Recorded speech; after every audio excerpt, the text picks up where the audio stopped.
महागठबंधन में seat sharing से पहले ही घमासान साफ तौर पर दिखाई देने लगा है, जहां जेडीयू ने यह दावा कर दिया है कि हम लोकसभा चुनाव में 16 सीट से कम पर तो बात करेंगे ही नहीं। आज ही किसी त्यागी का यह बयान आया, जिसके बाद महागठबंधन के घटक दल सीधे मुख्यमंत्री नीतीश कुमार से मिलने के लिए पहुंच गए। जी हाँ, सीपीआई के महासचिव डी राजा इस वक्त मुख्यमंत्री नीतीश कुमार के आवास पर मौजूद है, जहां पर नीतीश कुमार के साथ उनकी बैठक चल रही है और सीट शेयरिंग को लेकर सीएम आवास में जो हलचल है वो साफ तौर पर दिखाई देने लगी। बताते चले हम आपको कि मुख्यमंत्री नीतीश कुमार की पार्टी जेडीयू ने ये साफ तौर पर दावा कर दिया है कि हम आने वाले लोकसभा चुनाव में 16 सीट से कम पर तो बात करेंगे नहीं।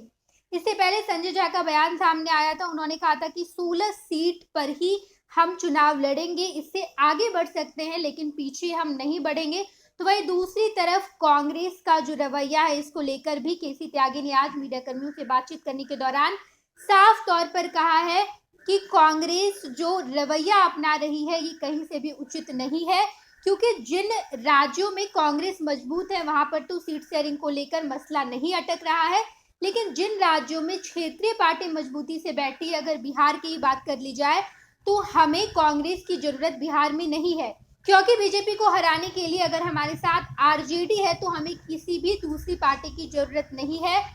वहीं पर मंत्री विजेंद्र ने भी ये साफ तौर पर बयान दे दिया है कि 16 सीटों पर तो हम चुनाव लड़ेंगे ही, बाकी के 24 सीटों पर लालू प्रसाद यादव तय करेंगे कि आखिर बाकी के घटक दल, चाहे वो सीपीआई हो, कांग्रेस हो या फिर आरजेडी ही क्यों ना हो, वो तमाम पार्टी बाकी के 24 सीटों में अपना अपना बंटवारा कर लेगी।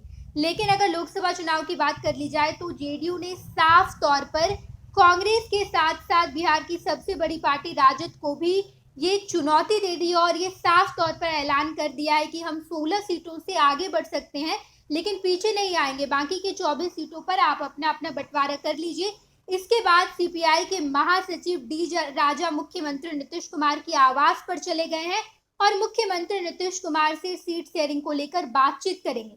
तमाम तस्वीरें निकलकर सामने आई है, जहां पर आप साफ तौर पर देख पाएंगे कि मुख्यमंत्री नीतीश कुमार के आवास के बाहर डी राजा की गाड़ी मौजूद है और सीधे मुख्यमंत्री नीतीश कुमार से उनकी बातचीत होगी, सीट शेयरिंग को लेकर बातचीत होगी, जहां पर जेडीयू लगातार कह रही है, जेडीयू के साथ साथ महागठबंधन के तमाम घटक दल कह रहे हैं कि जल्द से जल्द सीट शेयरिंग का मसला तय हो जाना चाहिए, सीट शेयरिंग में देरी नहीं होनी चाहिए, क्योंकि बीजेपी लगातार अपनी तैयारी कर रही है लेकिन महागठबंधन यानी कि इंडिया गठबंधन अपनी तैयारी नहीं कर पाई है, अब तक सीट शेयरिंग नहीं हो पाया है। तो ये तमाम तस्वीरें निकलकर सामने आई है, देखना बड़ा ही दिलचस्प होगा कि किस तरीके से इंडिया गठबंधन आने वाले लोकसभा चुनाव को लेकर तैयारी तय करती है। ये लो मुंह मीठा करो, आज मैंने अपना जॉब छोड़ दिया, अब हम पूर्णिया वापस जाएंगे। जॉब छोड़ दिया है? मतलब ये घर कैसे चलेगा? हम करेंगे क्या और माँ बाबूजी क्या बोलेंगे? इसलिए मैं एक और मिठाई का डब्बा लाया, अपने बिजनेस के लिए लोन अप्रूव हो गया। अरे लोन अप्रूव हो गया वो तो ठीक है, लेकिन पूर्णिया में हम रहेंगे कहाँ? अपना घर भी तो नहीं है वहाँ। इसलिए तो एक और मिठाई का डब्बा अलग से लाया हूँ, हमने पूर्णिया में घर ले लिया है, पूर्णिया के ई होम्स पैनोरमा में। पूर्णिया में पैनोरमा ग्रुप लेकर आए हैं ई होम्स पैनोरमा, बड़ा घर, आलीशान जिंदगी और अत्याधुनिक सुविधाओं के संग। अरे अरे अब क्यों मुंह मीठा करवा रही हो? क्योंकि हम घर वापसी जो कर रहे हैं। घर वापसी की खुशी पूर्णिया में ई होम्स पैनोरमा के संग। E homes panorama, luxurious lifestyle redefined.